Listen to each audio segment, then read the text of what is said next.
નમસ્કાર વિદ્યાર્થી મિત્રો, હું છું રાજદીપ જાડેજા. પ્રાકૃતિક વારસા અંતર્ગત છે થોડીક બાબત બાકી રહી ગયેલી હતી, એના વધારાના પોઈન્ટ છે આપણે અહીંયા જોઈએ. તો પ્રાકૃતિક વારસામાં સમાવેશ થતી બાબતો કે ભાઈ પ્રકૃતિ સાથેના આપણા જે વ્યવહાર છે, શ્રદ્ધાપૂર્વક હોવાના જે ઉદાહરણો છે, એ કેમાંથી આપણે પ્રાપ્ત થયેલા છે? તો પંચતંત્રની વાર્તા અને બૌદ્ધ ધર્મની જાતકથાઓમાંથી છે. પ્રકૃતિ સાથેના વ્યવહારો શ્રદ્ધાપૂર્વક હોવાના આપને છે એ જાણવા. જેના ઉદાહરણો છે પંચતંત્રની વાર્તા, બૌદ્ધ ધર્મની જાતકથાઓ છે, એમાંથી આપણે છે પ્રકૃતિ સાથેના વ્યવહારો છે એ જોવા મળે છે. પછી આ પણ બૌદ્ધ કથાની જાતકથાઓની છે. તમે આ વાર્તા સાંભળી હશે, બરાબર ને, કે ભાઈ મગર અને વાંદરાની વાડે છે. તો આ પંચતંત્રની વાર્તા છે ને એની દ્વારા છે એ પ્રકૃતિ સાથેનો વ્યવહાર છે એ આપણે સમજાવવાનો છે એ પ્રયત્ન કરવામાં આવેલો છે. પ્રાકૃતિક વારસાની અંતર્ગત ભૂમિ દ્રશ્યનું મહત્ત્વ. આ પ્રશ્ન બે રીતે પૂછે છે કે ભાઈ ભૂમિ દ્રશ્યનું મહત્ત્વ સમજાવો, અથવા ભારત માટે હિમાલયનું સ્થાન મહત્ત્વનું છે, કારણ આપો. ભારત માટે હિમાલયનું સ્થાન છે એ મહત્ત્વનું છે. આપણે ધોરણ 9ની અંતર્ગત ભણી ગયા છે કે ભાઈ હિમાલય છે એ ભારતને રક્ષણ આપતી કુદરતી દિવાલ છે, કે યુરોપિયન દેશોમાંથી આવતા અતિશય કાતિલ ઠંડા પવનો છે એ હિમાલય રોકે છે, જેથી કરી ભારતની અંતર્ગત છે શું થાય છે કે ભાઈ ઠંડીનું પ્રમાણ છે એ ઓછું જોવા મળે છે. પણ અહીંયા ધોરણ 10ની અંતર્ગત છે અને થોડોક ફેરફાર કરવામાં આવેલો છે. ભૂમિ દ્રશ્ય એટલે કે ભૂમિ આકાર દ્વારા અનેક ભૂમિ દ્રશ્યનું સર્જન થાય છે. ને એમાં પહેલો છે એ હિમાલય પર્વત છે. એ કેવો આકાર ધરાવે છે? તો હિમાલય પર્વત છે એ ભૂમિ આકાર ધરાવતો પર્વત છે.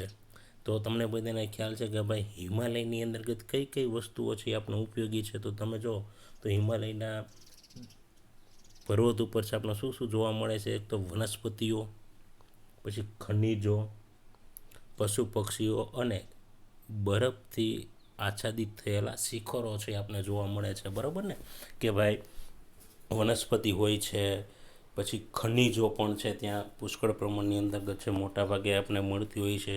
પછી હિમાલયની અંતર્ગત રહેનારા પશુ પક્ષીઓ પણ આપણે ત્યાં જોવા મળે છે. અને હિમાલય તો બરફની ચાદર કહેવાય, એટલે આખો પર્વત છે એ બરફથી આચ્છાદિત છે એ જોવા મળે છે. ત્રીજો પોઈન્ટ, હિમાલયની મોટાભાગની નદીઓ 12 માસ પાણીથી ભરપૂર રહે છે અને તરાઈના જંગલો ત્યાં આવેલા છે. તો તમને બધાને ખ્યાલ છે, આ પણ આપણે ધોરણ 9ની અંતર્ગત છે બે તફાવત જોયેલો હતો. હિમાલયની નદીઓ અને દ્વીપકલ્ય નદીઓ બંનેનો તફાવત છે આપણે ધોરણ 9ની અંતર્ગત સારી રીતે સમજ્યા હતા. શા માટે હિમાલયની નદીઓ 12 માસ પાણીથી ભરપૂર રહે છે? તો તમને બધાને ખ્યાલ છે. તો એક તો ચોમાસાની સિઝન દરમિયાન છે અતિશય ભારે વરસાદ પડવાને કારણે પણ હિમાલયની નદીઓ પાણીથી વહેતી હોય છે, અને ઉનાળા દરમિયાન છે બરફ પીગળવાને કારણે પણ છે હિમાલયની મોટાભાગની નદીઓ કેવી છે? 12 માસ પાણીથી ભરપૂર રહે છે. આ સિવાય આપણે વાત કરીએ તો તરાઈના જંગલો પણ ત્યાં આવેલા છે. આ સિવાય હિમાલયની અંતર્ગત 3 અગત્યના યાત્રા સ્થળો પણ છે જે ભગવાન શિવ સાથે સંકળાયેલા જોવા મળે છે. એની અંતર્ગત તમે જુઓ તો હિમાલયમાં છે અમરનાથ, બદ્રીનાથ, કેદારનાથ જેવા શું મળે છે? યાત્રા સ્થળો છે. અને નંદા દેવી જેવા શિખરો પણ ત્યાં આવેલા છે. તો વિકલ્પ અંતર્ગત પૂછાઈ શકે પ્રશ્ન કે હિમાલયમાંથી નીચેનામાંથી કયું યાત્રાનું સ્થળ છે નહીં? એ તમારે કોમેન્ટ બોક્સમાં જવાબ આપવાનો છે. પછી બીજો પ્રકાર છે નદીઓ. તો પ્રાકૃતિક વારસાના અંગ તરીકે નદીનો પરિચય આપો, અથવા ભારતની નદીઓને અતિ પ્રાચીન કાળથી આજ દિન સુધી લોકમાતાનું બહુમાન આપ્યું છે, કારણ આપો. આ બે રીતે પ્રશ્ન પૂછે છે. કે માર્ચ 2012ની અંતર્ગત છે એ પ્રશ્ન લેવામાં આવેલો હતો કે ભાઈ ભારતની નદીઓને છે શા માટે લોકમાતા કહેવામાં આવે છે? તો એના પોઈન્ટ વાઇઝ છે આપણે પ્રયત્ન કરેલો છે કે એના જવાબ તમને સારી રીતે આવી જાય. જેટલા પોઈન્ટ છે એટલા પોઈન્ટ અંતર્ગત છે તમામ પ્રશ્ન બને છે, અને તમે સરળ રીતે પણ યાદ રાખી શકો છો. એની અંતર્ગત પહેલો પોઈન્ટ છે ભારતની સંસ્કૃતિનો ઉદય અને વિકાસ સિંધુ અને રાવી નદીના કિનારે જ થયો હતો, બરાબર ને. કે ભાઈ પ્રાચીન કાળથી છે એ મોટા ભાગના લોકો છે ભારતની નો વિકાસ છે કઈ નદી કિનારે થયેલો છે, તો ભારતનો વિકાસ સિંધુ અને રાવી નદી કિનારે થયેલો છે. પ્રાચીન કાળથી જ લોકો છે એ આવા ક્ષેત્રની અંતર્ગત રહેવાનું વધારે પસંદ કરતા, કારણ કે ઝડપથી પાણી અને અન્ય જરૂરિયાત છે એને પહોંચી વળી શકાય છે. બીજો પોઈન્ટ, સિંધુ, ગંગા, યમુના, સરસ્વતી, નર્મદા, ગોદાવરી વગેરે નદીઓએ ભારતના લોકજીવનને સમૃદ્ધ બનાવ્યું છે, બરાબર ને. આ બધી નદીઓ છે એ આપણા લોકજીવનને કેવું બનાવ્યું છે, સમૃદ્ધ બનાવ્યું છે. તમે કલ્પના કરી શકો, જો પાણી ન હોય તો કેવી પરિસ્થિતિ સર્જાય. એટલે ભારતના લોકજીવનને સમૃદ્ધ બનાવવામાં નદીનો ફાળો અગત્યનો છે. તમે અન્ય નદીઓ પણ છે લખી શકો છો. અને મોટા ભાગના શહેરો પણ છે ક્યાં વિકસાયેલા છે, નદી કિનારે વિકસાયેલા છે. ગંગા છે તો એની અંતર્ગત કયું રાજ્ય ગંગા નદી કિનારે આવરી લેવામાં આવેલું છે, તો ઉત્તર પ્રદેશ. યમુના છે દિલ્હી. નર્મદા છે ગુજરાત અને મધ્યપ્રદેશ રાજ્ય પણ આવરી લેવામાં આવેલું છે. એટલે મોટાભાગના લોકજીવન કેના કારણે સમૃદ્ધ બન્યા છે, નદીઓના કારણે. ત્રીજો, પ્રાચીન સમયથી લોકોએ નદીના પાણીનો ઉપયોગ કઈ રીતે કરેલો છે, તો નદીના પાણીનો ઉપયોગ માનવી કઈ રીતે કરી શકે છે. ત્રીજો પ્રશ્ન બને તો પ્રાચીન સમયથી લોકો નદીના પાણીનો ઉપયોગ પીવા, વપરાશ, સિંચાઈ, વીજળી, ખેતી અને જળમાર્ગ જેવી જરૂરિયાત માટે ઉપયોગ કર્યો હતો. તો પહેલાંના લોકોએ છે નદીના પાણીનો, ને વર્તમાન સમયના લોકો પણ નદીના પાણીનો ઉપયોગ આ રીતે જ કરે છે. નદીના પાણીમાંથી માટીના વાસણો, મકાનો, લીપણ અને રમકડાં બનાવ્યા હતા. અને ઉદ્યોગોનો વિકાસ પણ છે નદીના પાણી પર આધારિત રહ્યો છે, બરાબર ને. કોઈ પણ ઉદ્યોગ છે એ સંપૂર્ણ પોતાની એને છે એ કોઈને કોઈ નદી ઉપર એના આધાર રાખવો પડે છે, તો જ ઝડપથી વિકાસ થઈ શકે છે, નકર થઈ શકતા નથી. તો નદીના પાણીનો અન્ય કઈ રીતે, તો વાસણ બનાવવામાં આપણે ઉપયોગ કરીએ છીએ. તો વાસણ આમનામ બને નહીં, એમાં પણ પાણીની જરૂરિયાત રહે છે. મકાન હોય તે તમે બધા મકાન બનાવો છો તો એની અંતર્ગત સિમેન્ટ, કોન્ક્રીટના બધું નાખવાનું હોય છે, તો આ બધાની અંતર્ગત પણ પાણીનો ઉપયોગ છે એ કરવામાં આવે છે. લીપણ ગામડાની અંતર્ગત છે, લોકો પહેલાં છે લાદી, પ્લાસ્ટર ને એવું નહોતું ત્યારે લીપણ પણ છે એ કરતા હતા. તો લીપણ પણ છે એની અંતર્ગત પણ પાણીનો ઉપયોગ થાય છે. પછી વરસાદ આવે ત્યારે તમે ઘણી ફેર છે માટીમાંથી ઘણા રમકડા બનાવો છો, તો રમકડા બનાવવા માટે પણ છે એ પાણીની જરૂરિયાત રહે છે. એટલે પાણીનો આ રીતે ઉપયોગ થાય છે. નદી કિનારે જોવા મળતા ઉષા અને સંધ્યાના વિવિધ ભૂમિ દ્રશ્યો છે એ સૌંદર્ય, કલાસૂઝ અને કૌશલ્યનો વિકાસ છે એ થયેલો જોવા મળે છે. અને આથી આપણે નદીને ક્યાં નામથી સંબોધીએ છીએ, લોકમાતાનું બહુમાન આપ્યું છે. ત્રીજું છે વનસ્પતિ જીવન. તો વનસ્પતિ જીવનને છે એ ભારતની અંતર્ગત છે એ પણ આપણે માનવી સાથે સંકળાયેલું છે. તમે અહીંયા સ્ક્રીન ઉપર ચિત્ર જોઈ રહ્યા છો, જો મોટાભાગના છે એ વનસ્પતિ જીવન સાથેનો સંબંધ છે આપણે રહેલો છે. એટલે પ્રાચીન સમયથી ભારતની પ્રજાઓ છે એ પ્રકૃતિ પ્રેમી સાથે સાથે કેવી હતી, પર્યાવરણ પ્રેમી પણ હતી, પર્યાવરણને પણ પ્રેમ કરતી. તમે જુઓ તો એની અંતર્ગત છે વૃક્ષ પ્રત્યેનો પ્રેમ. તો તમે જો એક બેન છે, એક તુલસી માતાને પાણી પાઈ રહી છે, એક ઓરડા પર તે પૂજા અર્ચના કરી રહી છે. પછી છોડ છે, બરાબર ને, તુલસીમાંનો છોડ હોય છે. અને પુષ્પ અને ફૂલ પ્રત્યે પણ આપણે ખૂબ જ આદર ધરાવીએ છીએ. માણસ, પ્રાણી, પશુ પક્ષીઓનો આહાર વનસ્પતિ ઉપર આધારિત છે, બરાબર ને. તો મોટાભાગના ફળ ફળાદી પણ છે, માણસ છે, પ્રાણી છે, પશુ પક્ષીઓ છે, આ તમામનો આહાર છે શેમાંથી પ્રાપ્ત થાય છે? વનસ્પતિમાંથી પ્રાપ્ત થાય છે.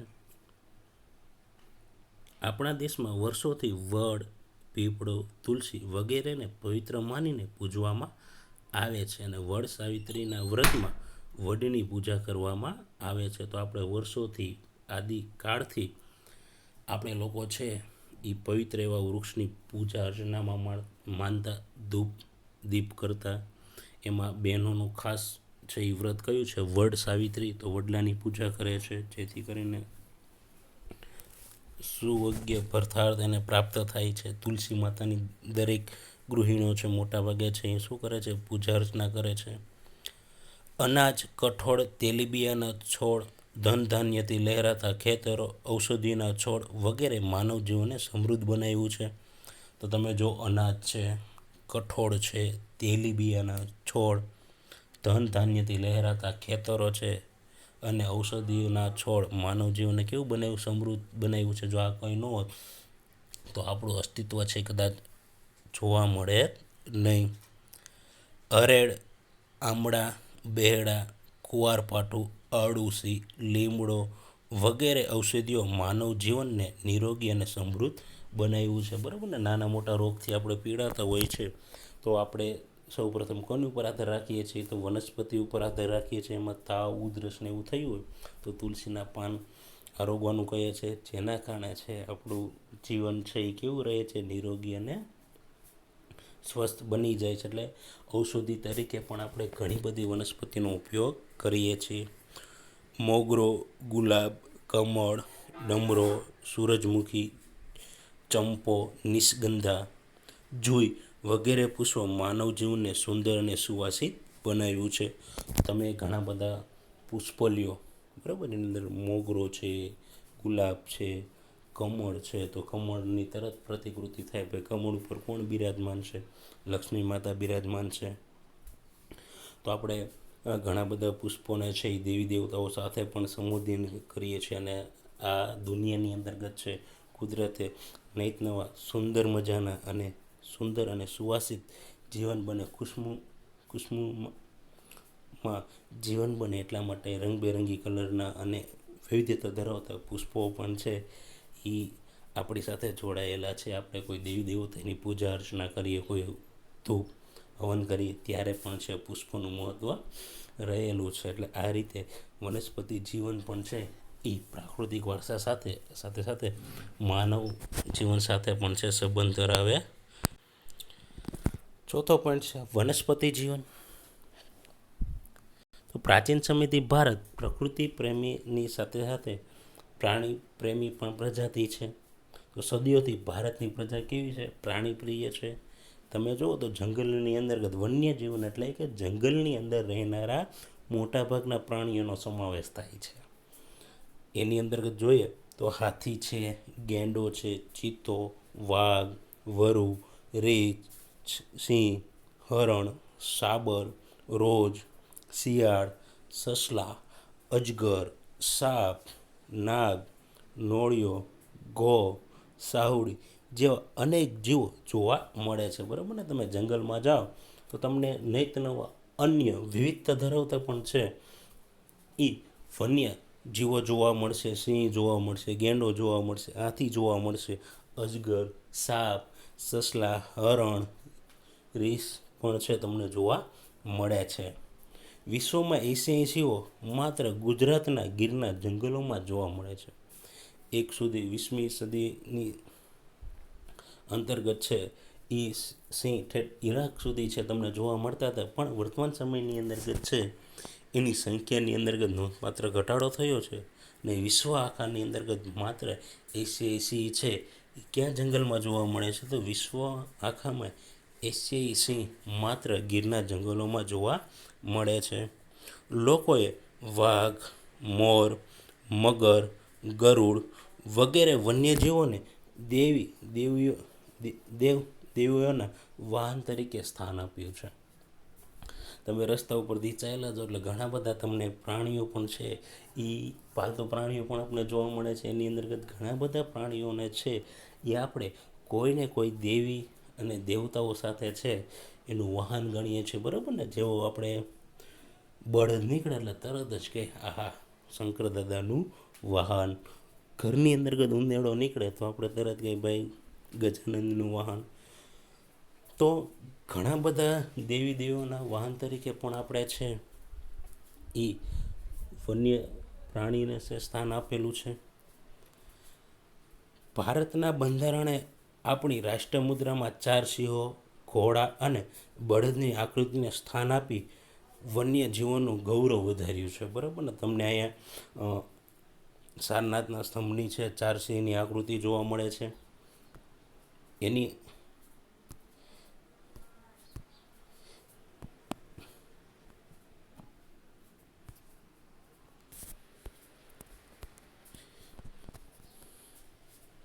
તમને સારનાથના સ્તંભની આકૃતિ જોવા મળે છે. એમાં 4 સિંહની આકૃતિ છે એ અહીંયા હોય છે.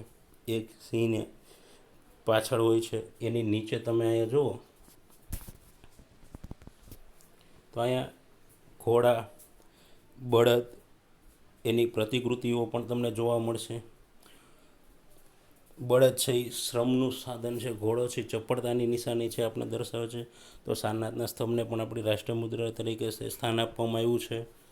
પછી મોરની સંખ્યા અને વાઘની સંખ્યાની અંદર કે તમે જો વાઘની દિન પ્રતિદિન સંખ્યા ઘટતી જતી હતી, એટલા માટે આપણે એને છે રાષ્ટ્રીય પ્રાણી તરીકે ઘોષિત કરેલું છે.